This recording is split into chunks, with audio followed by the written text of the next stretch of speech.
नमस्कार प्रिय दर्शकों, एक बार फिर आपका स्वागत है। प्रिय दर्शकों, आज फिर एक नई कहानी, एक नया वीडियो लेकर के हम हाजिर हुए हैं। बूढ़े गिद्ध ने बताया कि जीवन में इन 4 लोगों पर कभी भरोसा मत करना, क्योंकि ये 4 लोग दूसरे की स्त्री और धन को देखकर नीयत खराब कर लेते हैं। प्रिय दर्शकों, हम कहानी शुरू करें और आप इस वीडियो में खो जाए। इससे पहले अगर आप हमारे चैनल पर पहली बार आए हैं तो चैनल को सब्सक्राइब करें, बेल आइकॉन को ऑन करें, अच्छे कमेंट किया करें ताकि हर आने वाले वीडियो का नोटिफिकेशन सबसे पहले आपको मिल सके, आप उसका फायदा उठा सके। चलिए शुरू करते हैं आज की यह प्यारी सी कहानी, यह प्यारा सा वीडियो। प्रिय दर्शकों, एक गांव में एक रामू नाम का किसान रहता था और उस किसान के 4 पुत्र थे। चारों पुत्र रामू के धीरे धीरे बड़े हो रहे थे। प्रिय दर्शकों, रामू के 3 बेटे तो काफी बुद्धिमान थे, लेकिन उसका जो छोटा बेटा था वह कुछ कम बुद्धि वाला था। लेकिन उसमें एक विशेषता थी कि वह जितना ही कम बुद्धि वाला था उतना ही उसका शरीर बलशाली था, तगड़ा और तंदुरुस्त था। उस किसान रामू के दिमाग में एक विचार आया कि मेरे तीनों बेटे तो काफी बुद्धिमान हैं, वह अपना जीवन किसी न किसी तरह से काट लेंगे, लेकिन मेरा छोटा पुत्र कम बुद्धि वाला है, इसकी जीविका के लिए मुझे बड़ी चिंता हो रही है। फिर काफी सोच विचार के बाद वह इस नतीजे पर पहुंचा कि क्यों ना मैं अपने इस छोटे पुत्र को पहलवानी सिखा दूं। वैसे भी इसका शरीर देखने में पहलवानों जैसा है। अब तो उस किसान रामू ने अपने छोटे पुत्र को पहलवानी करवाना शुरू कर दिया। उसे बहुत अच्छी पहलवानों की खुराक मिलती थी। अब तो किसान का छोटा पुत्र बहुत जल्दी ही बड़ा ताकतवर हो गया। प्रतिदिन कसरत करता था, दौड़ लगाता और पहलवानी के जो गुण थे उन्हें सीखता रहता था। वह हर दिन नए नए दांव पेंच सीखता था। इस प्रकार धीरे धीरे समय निकलता गया। किसान रामू ने अपने बड़े तीनों पुत्रों का विवाह कर दिया। जब किसान के पुत्रों का विवाह हो गया तो 3 पुत्रों की जो स्त्रियां थीं, वो भी किसान के छोटे बेटे से दिन रात जलने लगी। मन में सोचने लगी कि ये छोटा वाला देवर कुछ काम धाम तो करता नहीं है, पूरे दिन पहलवानी करता है और अच्छी चीजें खाता रहता है, और हम और हमारे पति तीनों काम धंधे में लगे रहते हैं और ये बैठे बैठे मौज उड़ाता है। यही सोचकर रामू तीनों बहुओं ने अलग होने के लिए विवाद खड़ा कर दिया। जब अलग होने की जिद करने लगी तो किसान रामू ने मन में सोचा कि अब मुझे अपने छोटे पुत्र का भी विवाह कर देना चाहिए। यही सोचकर उस किसान ने एक बड़ी सुंदर और विद्वान कन्या की तलाश की और उस कन्या के साथ अपने छोटे पुत्र का विवाह संपन्न करा दिया।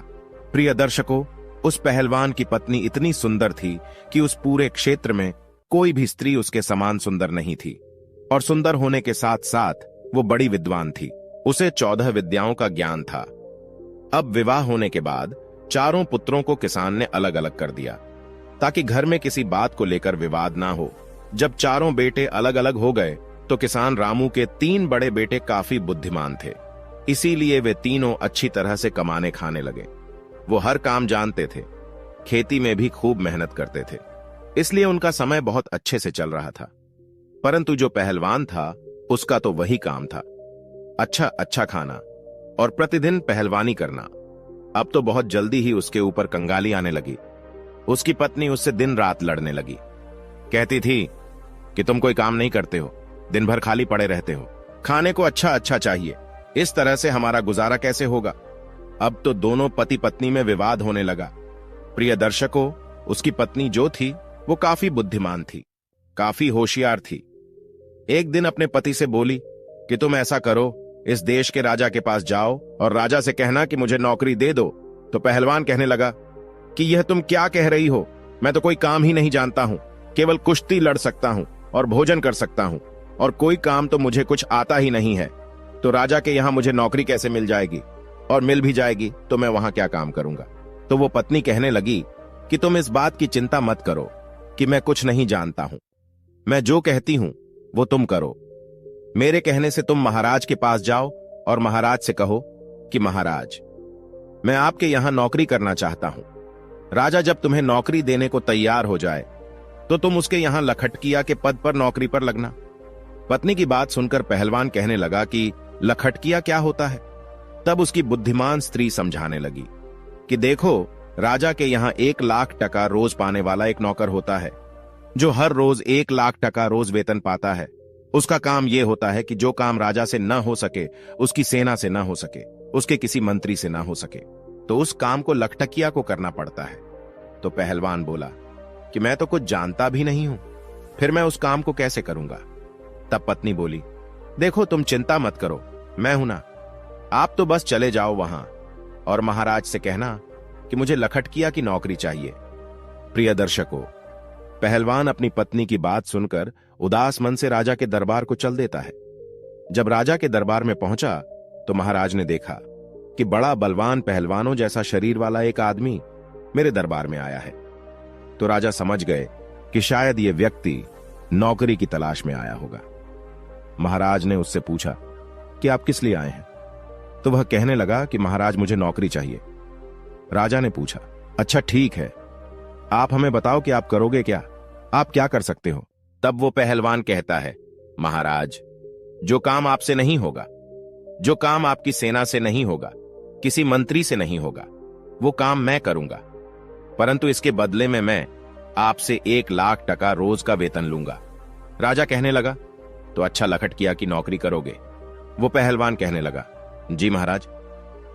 राजा ने अपने मंत्रियों से विचार विमर्श किया और कहा कि देखो तो जरा, क्या हमसे पहले कभी किसी राजा ने किसी लखटकिया को नौकरी पर रखा है या नहीं? अब तो राजा के मंत्री ने जब पहले दस्तावेजों में देखा तो उन्हें पता चला कि महाराज के पिता ने ही एक लखटकिया को रखा था। तो मंत्री कहने लगा, महाराज आपके पिता ने भी एक लखटकिया को नौकरी पर रखा था। अपने मंत्री की बात सुनकर राजा ने कहा, तो ठीक है, हम भी अपने यहां एक लखटकिया को रखते हैं। यही सोचकर राजा ने उस पहलवान को लखटकिया के रूप में अपने यहां नौकरी दे दी। लखटकिया कहने लगा, तो ठीक है महाराज, आप मुझे रहने के लिए कोई अच्छा सा कमरा दे दीजिए। जब भी कोई ऐसा काम पड़ेगा जो आपसे ना हो, आपकी सेना से ना हो, आपके किसी मंत्री से ना हो, तो आप खबर भेजकर मुझे बुलवा लेना। राजा ने उस पहलवान को अपने यहां जो शाही बाग था उसमें रहने को कह दिया। उस शाही बाग में एक बहुत सुंदर महल बना हुआ था। राजा ने कहा, हे लखटकिया, तुम इस महल में आराम से रह सकते हो। जब मुझे आवश्यकता पड़ेगी तो मैं आपको बता दूंगा। उसी दिन से वह पहलवान 1,00,000 टका वेतन रोज पाने लगा। रहने के लिए उसे राजा की तरफ से एक महल भी मिल गया। अब तो वह पहलवान बड़े ही आराम से उस राजसी महल में रहने लगा। प्रतिदिन पहलवानी करता था, बगीचे में घूमता था और आराम से सो जाता था। धीरे धीरे यूं ही कुछ वक्त बीत जाता है। एक दिन राजा और उसके मंत्री पहलवान से कहने लगे कि आज तुम हमें अपने घर लेकर चलो, हम देखना चाहते हैं कि तेरा घर कैसा है। अब तो वो पहलवान महाराज के आदेश को टाल न सका और मंत्री और राजा को लेकर अपने गांव के लिए चल देता है। वो पहलवान राजा और मंत्री को अपने घर बुला लाता है। पहलवान की पत्नी बड़ी सुंदर थी और बड़ा ही स्वादिष्ट भोजन बनाती थी। उसने देखा कि राजा और मंत्री हमारे घर आए हैं, तो उसने बड़ा ही स्वादिष्ट भोजन बनाया और उन्हें अपने हाथों से परोसा। राजा की नजर पहलवान की पत्नी पर चली गई। पहलवान की पत्नी तो सुंदर थी ही, इतनी सुंदर थी कि राजा की रानी भी उसके सामने कुछ नहीं थी। राजा ये देखकर आश्चर्य में पड़ गया और भोजन करने के बाद महाराज और मंत्री वापस चले आए। अब राजा मंत्री से कहने लगा कि मंत्री, इस पहलवान की पत्नी कितनी सुंदर है, हमारी रानी भी इतनी सुंदर नहीं है। मंत्री ने कहा, हां महाराज, सुंदर तो है, परंतु क्या किया जाए, ये तो अपना अपना नसीब। किसी के नसीब में सोना है तो किसी के नसीब में मिट्टी भी नहीं। राजा बोला, मंत्री मुझे ये बताओ कि हम इसकी पत्नी को पाना चाहते हैं, किस तरह से हम इसकी पत्नी को अपनी पत्नी बना सकते हैं, हमें क्या करना चाहिए? प्रिय दर्शकों, कहते हैं राजा, योगी, अग्नि, जल इनकी उल्टी रीत है, इनसे हमेशा बचकर चलो। राजाओं के उलटे नियम होते हैं। राजा और मंत्री सोचने लगे, पहलवान की पत्नी को राजा के महलों में कैसे लाया जाए। अब तो वे उसी दिन से पहलवान की पत्नी को हड़पने का षड्यंत्र रचने लगे। धीरे धीरे कुछ समय और बीत जाता है। इधर महाराज की जो मां राजमाता, वह बीमार पड़ जाती है। जब राजमाता बीमार पड़ गई तो महाराज ने बड़े बड़े वैद्य को उन्हें दिखाया, परंतु किसी भी वैद्य का उपचार उन्हें ठीक नहीं कर पाया। राजमाता के पेट दर्द होता था, उनके बदन दर्द की बीमारी बढ़ती चली गई। कोई भी वैद्य हकीम उनका इलाज नहीं कर सका। एक दिन एक वैद्य जी आए। मंत्री ने मन में विचार किया कि मुझे कुछ षड्यंत्र रचना चाहिए। वैद्य को देखकर मंत्री कहने लगा, वैद्य जी, हमारे महाराज की मां राजमाता बीमार है, क्या आप उनका इलाज कर सकते हैं? वैद्य ने कहा, हाँ, हम अवश्य उनका इलाज कर देंगे। मंत्री ने कहा, देखो जी, आपको इलाज मेरे अनुसार करना होगा। मंत्री ने कहा, मैं आपको 50 स्वर्ण मुद्राएं दूंगा। आप जब उनका इलाज करो तो इलाज के लिए तुम उनसे ऐसी वस्तु मंगवाना जो कहीं भी उपलब्ध ना हो। वैद्य को जब 50 स्वर्ण मुद्राएं पकड़ा दिए तो वैद्य लालच में आ गया। वैद्य कहने लगा, चलो मंत्री जी, मैं ऐसा ही करूंगा। अब तो मंत्री वैद्य को लेकर राज दरबार में आता है और राजा से कहता है, महाराज, ये वैद्य जी बड़े ही माने हुए हैं। इन्हें मैं काशीपुरी से बुलाकर लाया हूं। ये वैद्य जी राजमाता का इलाज करना चाहते हैं। महाराज बोले, तब तो बड़ी ही प्रसन्नता की बात है। राजा फौरन उस वैद्य को साथ लेकर के राजपुरोहित, सेनापति और मंत्री को साथ लेकर अपनी राजमाता के पास जाता है। राजमाता का इलाज करने में वहां पहले से कई वैद्य लगे हुए थे। वैद्य जी ने राजमाता की नब्ज देखी और नब्ज देखकर राजा से कहा, हे महाराज, इनका इलाज होना अब संभव नहीं है। राजा एकदम घबरा गया, कहने लगा, क्यों वैद्य जी, क्या बात है? वैद्य जी ने कहा, हे राजन, आपकी माता को सिर्फ एक ही वस्तु ठीक कर सकती है। राजा कहने लगा, बताओ वो है क्या? वैद्य बोला, वो वस्तु बड़ी ही दुर्लभ है, इतनी आसानी से नहीं मिल सकती। राजा बोले कि आप बताओ तो सही, मैं उस औषधि को कुछ भी करके ढूंढ कर लाऊंगा। तब वैद्य जी ने बताया कि महाराज, यदि आप 4 हो रोबीला मंगवा दो तो आपकी मां ठीक हो सकती है। 4 हूर बीला को मंगाकर आप उनका तेल निकलवाएं और उस तेल की मालिश राजमाता के शरीर पर करवाएं। राजमाता बहुत जल्दी स्वस्थ हो जाएंगी। वैद्य की बात सुनकर के राजा मन में विचार करने लगा कि अवश्य हम उस हूर बीला जानवर को मंगवाएंगे। वो कहां मिलता है? वैद्य कहने लगा, वो हूर बीला हिमालय के जंगलों में मिलते हैं। वही वैद्य राजमाता का इलाज करने में लग जाता है और महाराज दरबार में आते हैं। दरबार में आकर महाराज ने अपने समस्त सभासदों को बुलाया, मंत्रियों को बुलाया, सेनापतियों को बुलाया और उनसे कहा कि कोई भी ऐसा योद्धा है जो हूर बीला नाम के जानवर ला सके। ये बात सुनकर के कुछ समझदार व्यक्ति कहने लगे, महाराज, ये हूर बीला क्या होता है? हमने आज तक तो ये नाम नहीं सुना। राजा कहने लगे, ये कोई एक प्रजाति का जानवर है जो हिमालय के जंगलों में रहता है। राजा की बात सुनकर के संपूर्ण दरबारी चुप हो गए, क्योंकि जिस हूर बिला की बात राजा कर रहे थे, आज तक किसी ने उस जानवर को नहीं देखा था। अब तो राजा उन्हें चुपचाप देखकर मंत्री से कहने लगे कि मंत्री, ऐसे तो काम नहीं चलेगा। राजमाता को बचाने के लिए हमें हूर बीला जानवर को लाना ही होगा। मंत्री कहने लगा, महाराज, ये बड़ा अच्छा मौका है। जो पहलवान हमारे यहां 6 महीने से केवल बैठे बैठे तनख्वाह ले रहा है, वो किस दिन काम आएगा? क्यों ना ये हूर बीला उसी से मंगाया जाए। आप उसे बुलाकर उससे कहे कि वो 2 महीने के अंदर हूर बीला को लाकर दे, नहीं तो उसे फांसी पर चढ़ा दिया जाएगा और महाराज इस तरीके से वह हूर बीला को लेने जाएगा। अगर वो ले आता है तब तो ठीक है, राजमाता बच जाएगी। अगर वह मर जाता है तो और भी अच्छी बात है, उसकी पत्नी फिर आपके लिए रह जाएगी। आप उसे राजमहल में ले आना। राजा की नीयत तो पहले से ही पहलवान की पत्नी पर थी। राजा कहने लगा, वाह मंत्री, क्या अच्छा सुझाव दिया है। पहलवान अभी हूर बिला नहीं ला सका तो हम उसको फांसी पर चढ़ा देंगे, क्योंकि वो 6 महीने से लाख टका रोज ले रहा है। अब तो राजा ने बिना देर किए 4 सिपाही भेजे और पहलवान को अपने दरबार में बुला लिया। पहलवान महाराज के दरबार में आ जाता है। महाराज ने कहा कि हे पहलवान, तुम काफी समय से बैठे बैठे वेतन ले रहे हो, अभी तक कोई काम तुमने हमारा नहीं किया है। अब एक आवश्यक काम आ गया है। पहलवान बोला, महाराज आज्ञा कीजिए, मैं अवश्य करूंगा। तब राजा कहता है कि हमें 4 हूर बीला की जरूरत है, उनका तेल निकलवाना है और तेल निकलवाकर राजमाता के शरीर पर मालिश करनी है, जिससे उनकी बीमारी दूर हो सके। राजा की बात सुनकर पहलवान सोच में पड़ गया। कहने लगा, महाराज, मुझे कुछ समझ में नहीं आया, ये हूर बिला क्या होता है? राजा ने कहा, हम भी नहीं जानते, लेकिन तुम्हें लाना है। काफी सोच विचार के बाद पहलवान कहने लगा, महाराज आप मुझे कुछ समय दीजिए। राजा बोले कि इसके लिए मैं आपको 1 महीने का समय देता हूं। यदि आप 1 महीने में हूर बीला को नहीं ला पाए तो आपको फांसी पर चढ़ा दिया जाएगा। पहलवान महाराज की बात सुनकर घबरा जाता है और अपने बगीचे में आता है। मंद बुद्धि का तो वह था ही। मन में विचार करने लगा कि चलो देख लूंगा, अगर कहीं मिलेगा तो हमारे पास 2 महीने का समय है। इस प्रकार 4 दिन का समय तो वह वहीं पर निकाल देता है। अब इधर राजा और मंत्री और सेनापति मन में विचार करने लगे कि लगता है वो अभी तक हूर बिला को लेने नहीं गया है। 4 दिन से आराम से बाग में सो रहा है। आप उसके पास जाइए और उससे कहिए कि वह जल्दी से जल्दी हूरबिला को लेकर आए, वरना हम उसे फांसी पर चढ़ा देंगे। ये बात सुनकर के राजा कहने लगे, ठीक है, मैं जाता हूं और देखता हूं कि वो अभी तक क्यों नहीं गया है। ऐसा विचार करके राजा उस पहलवान के घर पर जाते हैं। पहलवान ने ये बात अपनी पत्नी को कभी नहीं बताई थी। पहलवान की पत्नी बड़ी विद्वान थी। उसने एक 100 हाथ गहरा कुआं अपने आंगन में खुदवा रखा था और कुएं के ऊपर उसने एक खाट बिछा रखी थी। उस चारपाई को उसने कच्चे सूत से बनवाया था। उसके ऊपर एक बहुत सुंदर मखमली बिस्तर लगा दिया था। इधर जब राजा ने दरवाजा खटखटाया और आवाज लगाई तो पहलवान की पत्नी ने आकर दरवाजा खोला और द्वार पर राजा को देखकर कहने लगी, महाराज आप। तो उस पहलवान की पत्नी ने राजा का बड़ा स्वागत किया और कहने लगी कि महाराज आप यहीं बाहर बिराजो, मैं आपके लिए भोजन लेकर के आती हूं। मेरे पति इस समय घर पर नहीं है। राजा कहने लगा, अरे नहीं नहीं, मैं बाहर क्या करूंगा, मैं तो आपके साथ अंदर चलता हूं। अब तो राजा पहलवान के बारे में उसकी पत्नी से गलत बातें करने लगा।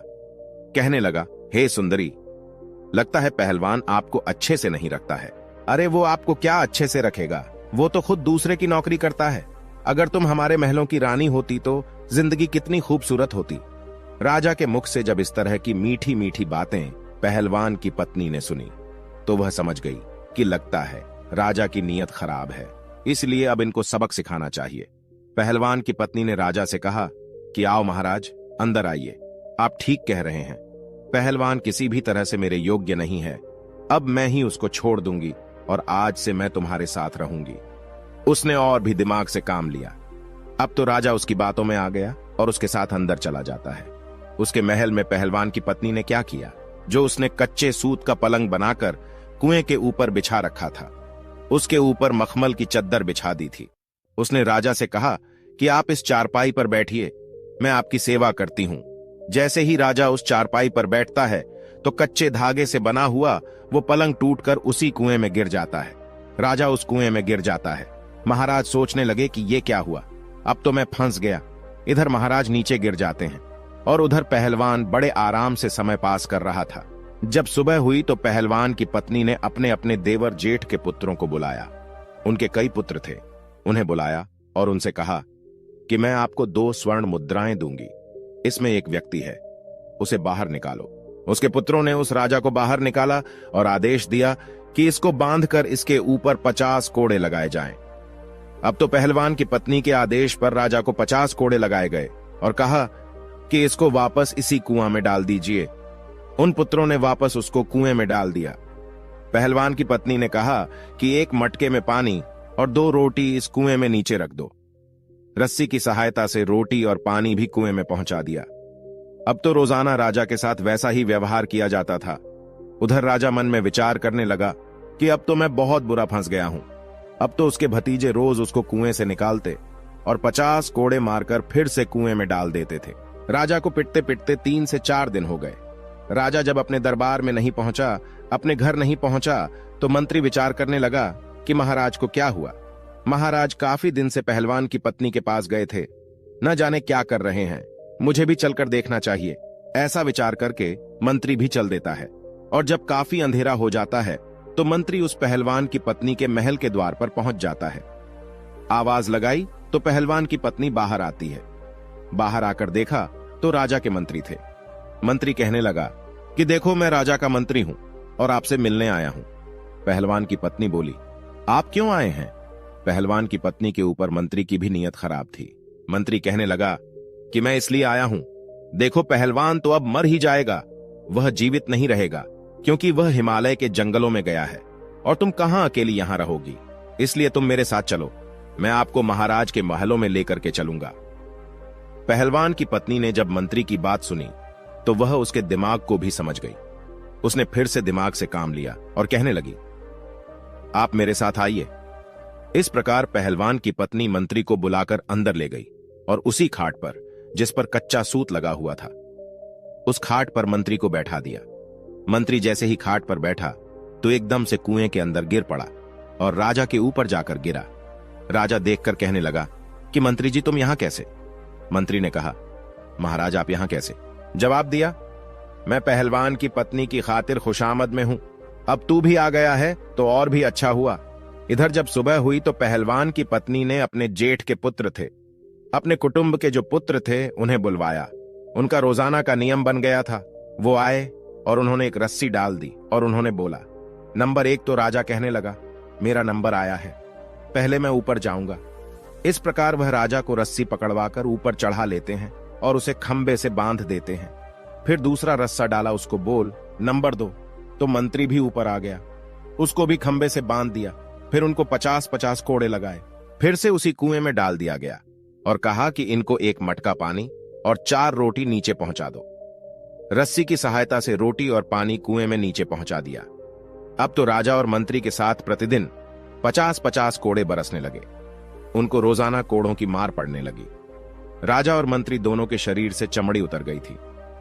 इसी तरह से 10 दिन निकल जाते हैं। इधर राजा के सेनापति ने विचार किया कि राजा को ढूंढने के लिए मंत्री गया था, वह भी लौटकर अभी तक नहीं आया। मुझे भी चलकर देखना चाहिए कि उनके साथ आखिर क्या हुआ है। वो तो पहलवान की पत्नी के पास ही तो नहीं रुक गए, न जाने क्या कर रहे हैं। ये विचार करके सेनापति भी चल देता है। सेनापति जब शाम होने पर पहलवान के घर जाता है। इधर पहलवान की पत्नी ने आकर दरवाजा खोला, बाहर देखा तो सेनापति खड़ा था। पूछने लगी, आप कौन हैं? तो सेनापति कहने लगा कि हम महाराज के सेनापति हैं और तुम्हारे पास आज की रात्रि बिताना चाहते हैं। क्योंकि पहलवान की पत्नी बहुत सुंदर थी, जो एक बार उसे देख लेता था तो उस पर मोहित हो जाता था। सेनापति भी पहलवान की पत्नी पर मोहित हो गया। सेनापति की मंशा को वह अच्छी तरह समझ गई कि ये षड्यंत्रकारी है और मेरे पास आया है। पहलवान की पत्नी कहने लगी, हाँ आइए ना, आपका भी मेरे घर में स्वागत है।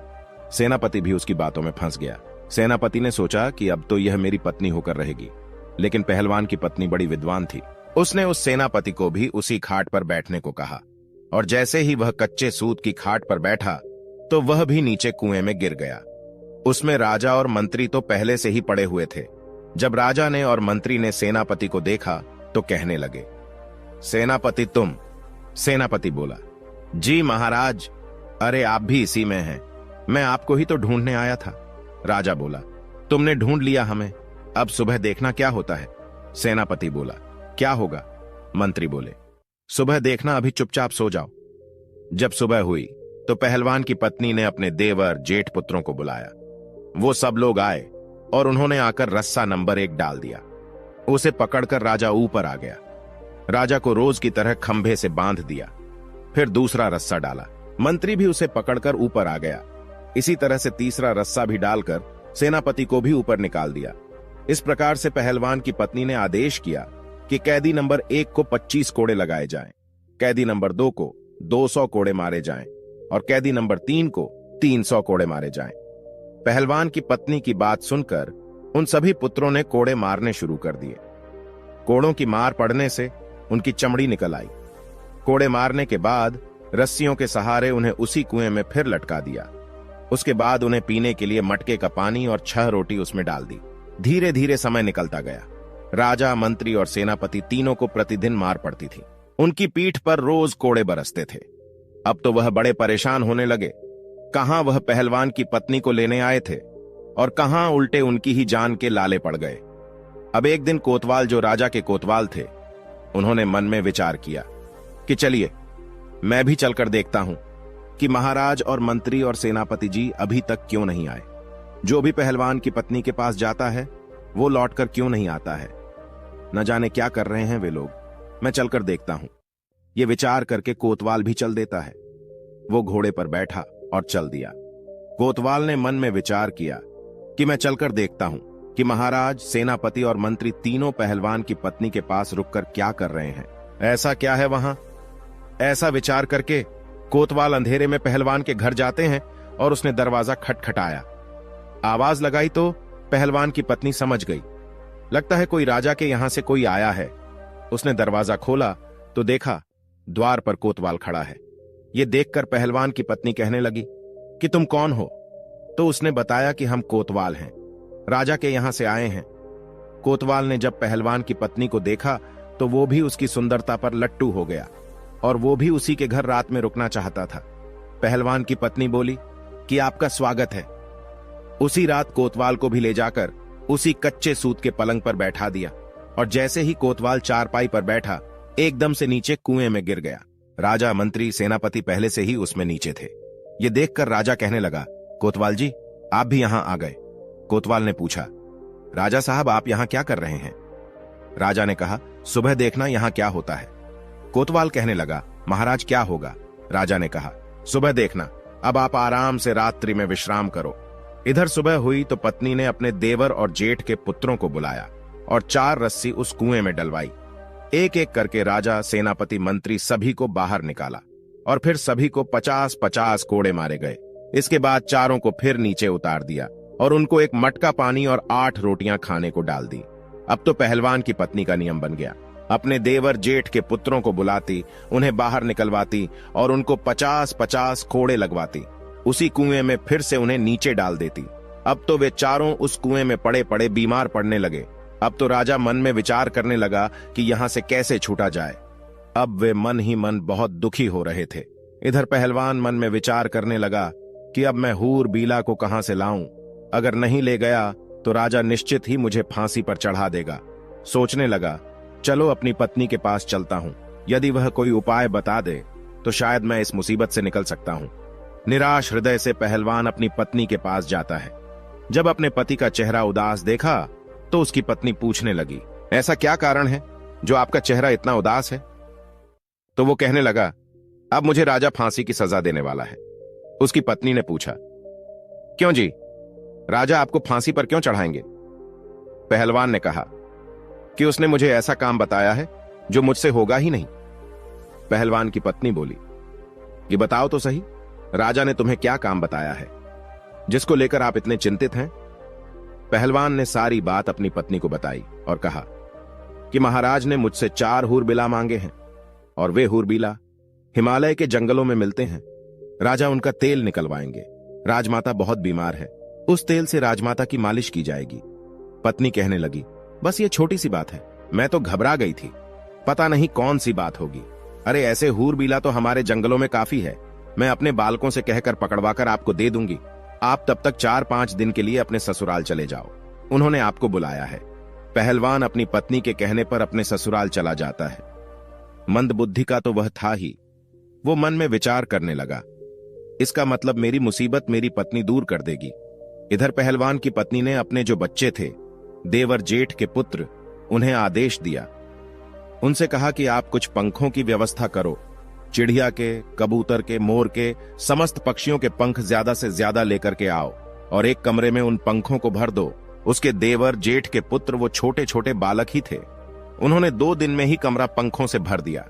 जब तीसरा दिन हुआ तो पहलवान की पत्नी ने अपने देवर जेठ के पुत्रों को बुलाया और उनसे कहा कि आप 2 क्विंटल तारकोल की व्यवस्था करो।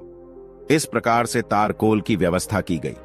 फिर उसके बाद उसे गर्म किया गया और गर्म करके जब वह पतला हो गया तो उसे ठंडा करने रख दिया। ठंडा हो जाने पर उसे एक बड़ी कड़ाही में भरकर रख दिया। जब तारकोल ठंडा हो गया तो उसे एक बड़ी कड़ाही में भरकर रख दिया। फिर उसके बाद उस कुएं में 1 नंबर रस्सा डाला गया तो राजा सोचने लगा, अरे आज तो मुझे दोपहर से ही बुलाया जा रहा है, रोजाना तो सुबह पिटाई होती थी, अभी तो दोपहर का समय है, क्या आज फिर मार पड़ने वाली है? तो राजा चुपचाप से ऊपर चढ़ जाता है।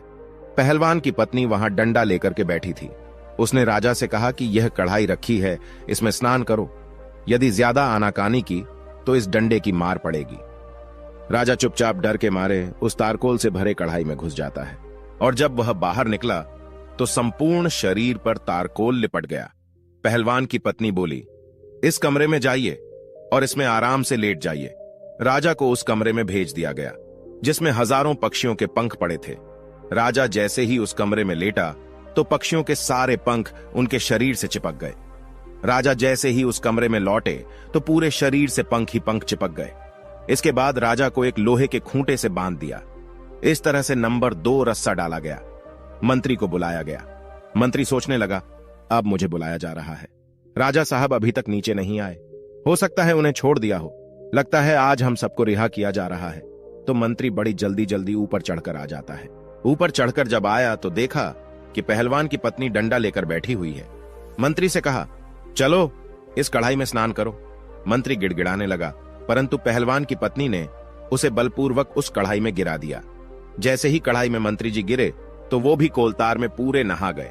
संपूर्ण शरीर काला हो गया, पूरे शरीर पर तारकोल चिपक गया।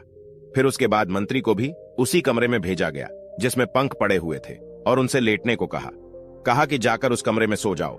जैसे ही मंत्री उस कमरे में जाकर लेटा तो पूरे शरीर पर उसके पक्षियों के पंख चिपक जाते हैं। मुंह पर, कान पर कहीं भी कुछ दिखाई नहीं देता है। इसके बाद उन्हें भी एक दूसरे खूंटे से बांध दिया। इसी तरह से चारों को निकाल दिया और तारकोल में स्नान कराया। उसके बाद कमरे में भेजकर कमरे में लिटाया गया। चारों के शरीर से पक्षियों के पंख चिपक गए। फिर चारों को अलग अलग लोहे के खूंटे से बांध दिया गया। इस प्रकार से मित्रों, जब 4 दिन बीत गए, उधर वो पहलवान अपने ससुराल से लौट कर आता है और आकर अपनी पत्नी से कहता है कि अब बताओ कि वह हूरबीला कहाँ है। मुझे महाराज से डर लग रहा है। 2 महीने का समय पूरा होने वाला है, नहीं तो राजा मुझे पूरे परिवार सहित फांसी दे देगा। तब उसकी पत्नी बोली कि आप इतना क्यों घबरा रहे हो? देखो, मैंने पहले ही आपकी व्यवस्था कर दी है। चारों हूरबिला अंदर बंधे हैं। पहलवान ने देखा कि बड़े ही विचित्र 4 जानवर बंधे थे। देखने में इंसान जैसे लग रहे थे। शरीर काला था। जगह जगह पर पूरे शरीर में रंग बिरंगे भांति भांति के पंख लगे हुए थे। अब तो पहलवान बड़ा प्रसन्न होता है। पहलवान की पत्नी बोली कि आप इन्हें ले जाइए और एक डंडा लेकर जाना। यदि इनमें से कोई भी रास्ते में उत्पात करता है तो उसे डंडे से पिटाई कर देना। ये बड़े सीधे हैं, चुपचाप चले जाएंगे। पहलवान प्रसन्न मुद्रा में चारों को पकड़कर उन्हें लेकर चल देता है और अपने हाथ में एक बड़ा सा डंडा लेकर उनके पीछे पीछे चलता है। इधर मंत्री और राजा विचार करने लगे कि यदि हम इससे भागने की कोशिश करेंगे तो यह बड़ा पहलवान है, हमें उठा उठाकर पटक देगा और हमें मार भी सकता है। इसलिए चुपचाप इसके साथ चलने में ही भलाई है। जब वह पैदल उन्हें लेकर के आया तो अपने बगीचे में आ गया। शाम का वक्त था। मन में विचार करने लगा कि इन्हें सुबह महाराज के दरबार में पेश करूंगा। अब मैं आराम से सो जाता हूं। उन चारों को एक कोठरी में बंद कर देता है और एक कमरे में बंद कर दिया। अब राजा, मंत्री, कोतवाल और सेनापति विचार करने लगे, यदि सुबह पहलवान ने हमें दरबार में पेश किया तो फिर रानी हमारा तेल निकलवा लेगी, क्योंकि उन्हें भी शीघ्रता है राजमाता को ठीक कराने की। राजपुरोहित कल ही हमारा तेल निकलवा देंगे, अर्थात अब हमारी मृत्यु निश्चित है। इसलिए कोई उपाय कीजिए। यदि तेल भी नहीं निकलवाया तो संपूर्ण शहर में हमारी हंसी हो जाएगी। तो राजा कहने लगे कि इस कमरे से गुप्त सुरंग हमारी रानी के महल तक जाती है। आप ऐसा कीजिए, इस पत्थर को उठाइए और मुझे उस सुरंग में उतार दीजिए। उन चारों ने जोर लगाकर पत्थर उठाया और राजा को सुरंग से नीचे उतार दिया। राजा सुरंग के माध्यम से अपने महलों में पहुंच जाते हैं। राजा ने महल में जाकर के आवाज लगाई और महल में से जब रानी ने निकलकर देखा तो राजा को देखकर वह एकदम से घबरा गई, क्योंकि राजा का तो विचित्र रूप था। उनके शरीर पर पंख ही पंख लगे हुए थे। ऐसा जानवर या आदमी उसने आज तक नहीं देखा था। रानी चीख पड़ी। रानी की आवाज सुनकर नौकर चाकर, दास दासियां और कुछ सैनिक वहां इकट्ठे हो जाते हैं। सबने मिलकर महाराज की बहुत पिटाई की। कहने लगे, मारो, न जाने कौन सा जानवर आ गया है। राजा चिल्ला चिल्ला कर कह रहे थे कि मुझे मारो मत, मैं राजा हूं। लेकिन वहां राजा की कोई नहीं सुन रहा था। काफी पीटने के बाद राजा की आवाज रानी पहचान लेती है। तब रानी ने पूछा, यदि आप राजा हैं तो फिर ये क्या हुआ? ये आपने क्या हुलिया बना रखा है? राजा बोला, पहले शांत हो जाओ और चुपचाप मुझे कमरे में ले चलो और थोड़े से मिट्टी के तेल की व्यवस्था करो। मुझे जल्दी जल्दी उस मिट्टी के तेल में स्नान कराओ। रानी ने अपने नौकर से कहकर मिट्टी का तेल मंगवाया और राजा को उस मिट्टी के तेल में स्नान कराया, जिससे राजा के शरीर का जो कोलतार था वह छूट गया। और फिर राजा को स्नान कराया तो राजा का पूरा शरीर लाल पड़ गया था। पूरे शरीर पर कोड़े की चोट के निशान बने हुए थे। अब तो राजा रात्रि को आराम से अपने महल में सो जाता है और सुबह कपड़े पहनकर अपने दरबार में जाकर बैठ जाता है। इधर जब सवेरा होता है उधर पहलवान जागता है और उसने जाग करके वह कमरा खोला तो उसने देखा कि उसमें से एक गायब था। 3 ही हूरबीला बचे थे। अब तो वो डंडा लेकर उन तीनों को मारने लगा। पूछने लगा, बताओ एक कहां है? तीनों कहने लगे, देखो भाई, हमें मारो मत, हम आपको सब कुछ बता देंगे। पहलवान कहने लगा, नहीं नहीं, हमें जल्दी बताओ। राजा अगर पूछेगा कि चौथा कहां है तो वह हमें फांसी लगा देगा। वो तीनों कहने लगे, देखो, जब राजा तुमसे यह कहे कि चौथा कहां है तो तुम ये कह देना कि हमें सब पता है, हम तुम्हारी पोल खोल देंगे। तब राजा समझ जाएगा और वह तुमसे कुछ नहीं कहेगा। ये सुनकर पहलवान प्रसन्न होता हुआ उन तीनों को लेकर राजा के दरबार में उपस्थित होता है। संपूर्ण दरबार उन्हें देखकर अचंभित हो जाती है। पूरा दरबार हंसने लगा, सोचने लगा कि यह तो बड़े विचित्र जानवर हैं, ऐसे जानवर तो हमने पहले कभी नहीं देखे। राजा को पहलवान ने उन तीनों हूरबीला को सौंप दिया। तीनों को देखकर राजा कहने लगा, अरे पहलवान, मैंने तो तुझसे 4 हूरबीला मांगे थे, ये तो 3 है, एक कहां है? मैं तुम्हें अभी फांसी पर चढ़ा दूंगा। पहलवान कहने लगा, महाराज ज्यादा बोलोगे तो मैं तुम्हारी सारी पोल खोल दूंगा और मैं सबको बता दूंगा। पहलवान की यह बात सुनकर राजा समझ जाता है, लगता है इसको सब पता है। अगर इसने मेरी पोल खोल दी तो मैं मुंह दिखाने के लायक नहीं रहूंगा। प्रिय दर्शकों, राजा ने चुपचाप उन तीनों को ले लिया और चुपके से उन्हें उनके घर भेज दिया और कहा कि जल्दी जल्दी स्नान करके साफ स्वच्छ हो जाओ। वे तीनों अपने अपने घर गए और मिट्टी के तेल में स्नान करके साफ होते हैं। उसके बाद राजसी वस्त्र पहनकर अपने रूप में आते हैं और आपस में विचार करने लगे, भाई अगर हम पहलवान की पत्नी को पाने की इच्छा ना करते तो शायद हमारे साथ ऐसा नहीं हुआ होता। अब ये बात हम किसी को नहीं बता सकते। अगर पहलवान और उसकी पत्नी से बदला लेते हैं तो भी यह बात रानी को और पूरे नगर में फैला देंगे, इसलिए इस रहस्य को गुप्त ही रखना ठीक है। इस प्रकार उन्होंने पहलवान को कुछ नहीं कहा और पहलवान आनंद से राजा के यहां नौकरी करता रहा। प्रिय दर्शकों, इस कहानी का उद्देश्य यह है कि दूसरे की स्त्री दूसरे के धन के पीछे मत भागो। अगर भागोगे तो इसी तरह कायल होना पड़ेगा। कहते हैं ये 4 लोग हमेशा दूसरे की स्त्री एवं धन को देखकर नियत खराब करते हैं, इसलिए इन्हें कभी अपने घर बुलाकर मत लाना। नंबर 1, जो कामी और लालची हो, जिन्होंने कभी धर्मशास्त्रों को ना पढ़ा हो और ना सुना हो, जिन्होंने कभी किसी को अपना आदर्श नहीं माना, जो धर्म से अनभिज्ञ हैं, जिनका मन चंचल है, जिन्हें ईश्वर का भय नहीं होता, जो पशु वृत्ति वाले हैं, ऐसे लोग हमेशा दूसरे की स्त्री और दूसरे के धन को देख नियत खराब करते हैं। इसलिए दूसरे की स्त्री और धन के पीछे मत भागो, वरना व्यर्थ की मुसीबत में पड़ जाओगे। प्रिय दर्शकों, हमारी आज की कहानी, आज का वीडियो यहां समाप्त होता है। हम उम्मीद करते हैं कि आपको यह कहानी पसंद आई होगी और आप इससे ढेर सारी प्रेरणा लेंगे। मिलते हैं अगली ज्ञान चर्चा के साथ अगले वीडियो में। तब तक के लिए नमस्कार, धन्यवाद।